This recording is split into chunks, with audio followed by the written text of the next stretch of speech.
Have you ever experienced the power of unconditional love? Today we're going to take a look at the unconditional love that Shia LaBeouf's wife Mia Goth showed him in his time of need. For those of you who aren't familiar with Shia LaBeouf, he is a well-known actor, writer, and filmmaker, most known for his role in the Transformer movies.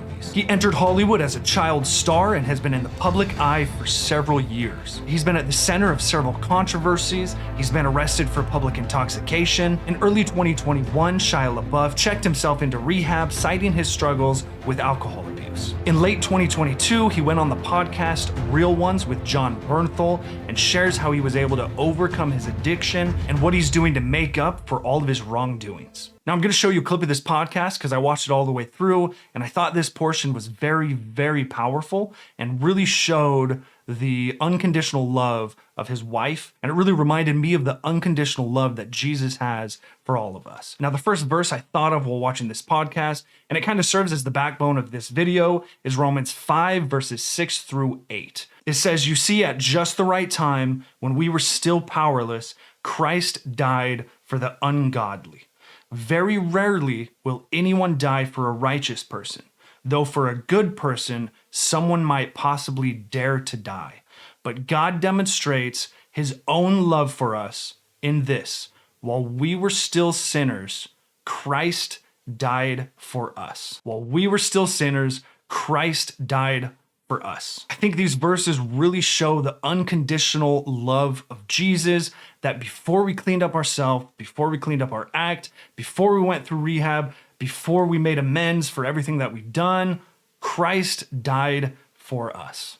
Christ died for our sins. I just want to give you one more opportunity, if you want it, just to speak about your wife, man, and just about what she means to you, and you know, her path and her relationship with all this. I know she's been a part of your life for a long time, but just if you feeling it, just speak on her. Yeah, well, I'll never be able to speak on it. I don't know nothing like this relationship. I never have in my life. I never had, even my parents, even my father, you know, I never had what I got with her. So here he's alluding to, this is the first relationship that he's been in where he's seen unconditional love. He says he didn't see it with his mother or with his father, and I think that's something that a lot of us who come from broken homes can relate to, where we really didn't have parents who showed us unconditional love. So right off the bat, I think it's pretty powerful. Which is, you know, to enter my life, to be with me, she had to take a loss. She had to like eat to be with me. To be with me, she had to re-enter being a part of my life. She had to take a hit in ways that I've spoken about before, and in other ways too, probably, you know? And what I know love to be is selfless, loving action. And I've never known anything as loving or as selflessly active as what this woman did for me in my life.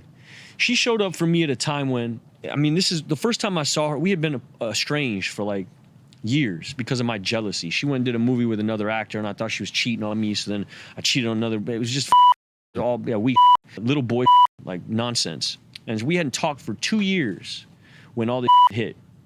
And I wound up at this rehab, right, in Utah, and they do something called Family Week. And every week on a Sunday, everybody who's involved in the program has their family show up on these Skype calls. And everybody will show up in the same room. And your mother, your father, your brother, your sister, your wife, your friends, whatever. Just you and the people? Or no, it's you, the whole squad of you that are in this group. Like 12 of us in my class. Everyone's family. Everyone's family pops up on the screen. And week one, no one shows up for me. No one. They got the calls. I know they got the calls, but no one showed up. My mother, my father, no one showed up. Manager, friends, no one showed up. Week two, same thing. So I'm sitting in this room, and even the person who's like therapizing me, she's starting to feel like this. She's empathizing with where I'm at. Everybody else in the room, we got a dude who, like, you know, this isn't just alcoholics. This is like arsonists and like child predators and all kind of wild people in this group, right? And they got people showing up for them. And I don't have nobody showing up for me. And week two, week three, I'm there 90 days. So I'm there for a clip. And there comes a point where Family Week comes around. I say to my therapist, like, I'm not gonna go. You know what I mean? Like, I don't want to subject myself to this shit. Like, I'm on a path, and, you know, let me just stay here. Like, I don't want to keep reminding myself of how fucked my situation is. Mm-hmm. And she says, no, I think you should show up this week. And I show up thinking, all right, my mom's gonna be on there. You know, my mom will be on. And Mia is on the screen. And, you know, like, you don't deserve that kind of shit. You know what I mean? You don't deserve that kind of like, I don't deserve that kind of shit. You know, I done put her through years and years of fucking nonsense, bro. Just like, Powerful. I don't have nothing to offer her either. You know what I mean? I'm in the middle of my, you know, I'm like 2 months into this program. You know, I don't even have nothing going on. I don't even have nothing going on. I'm making this list. She's at the top of the list, but I'm not reaching out to her or nothing like that.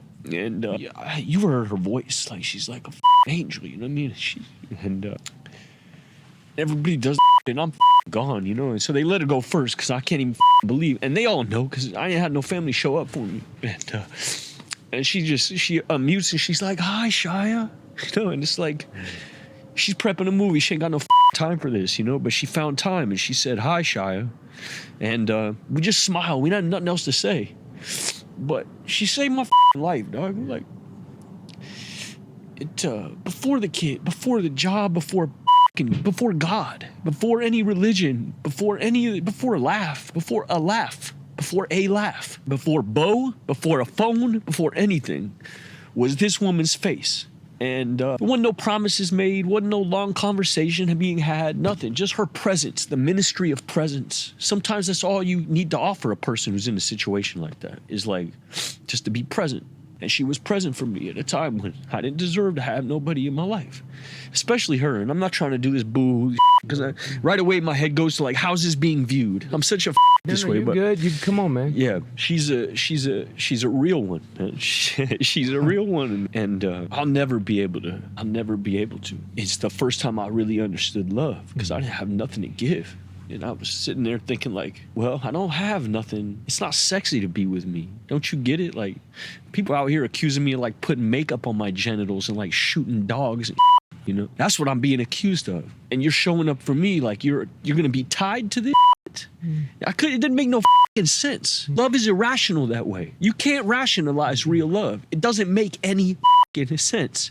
And I had spent my whole life trying to rationalize it. A couple things that really stood out to me was that he was talking about his wife showing up for him when he didn't have or he couldn't offer her literally anything. He was in rehab. It wasn't, you know, quote unquote sexy for her to be there for him.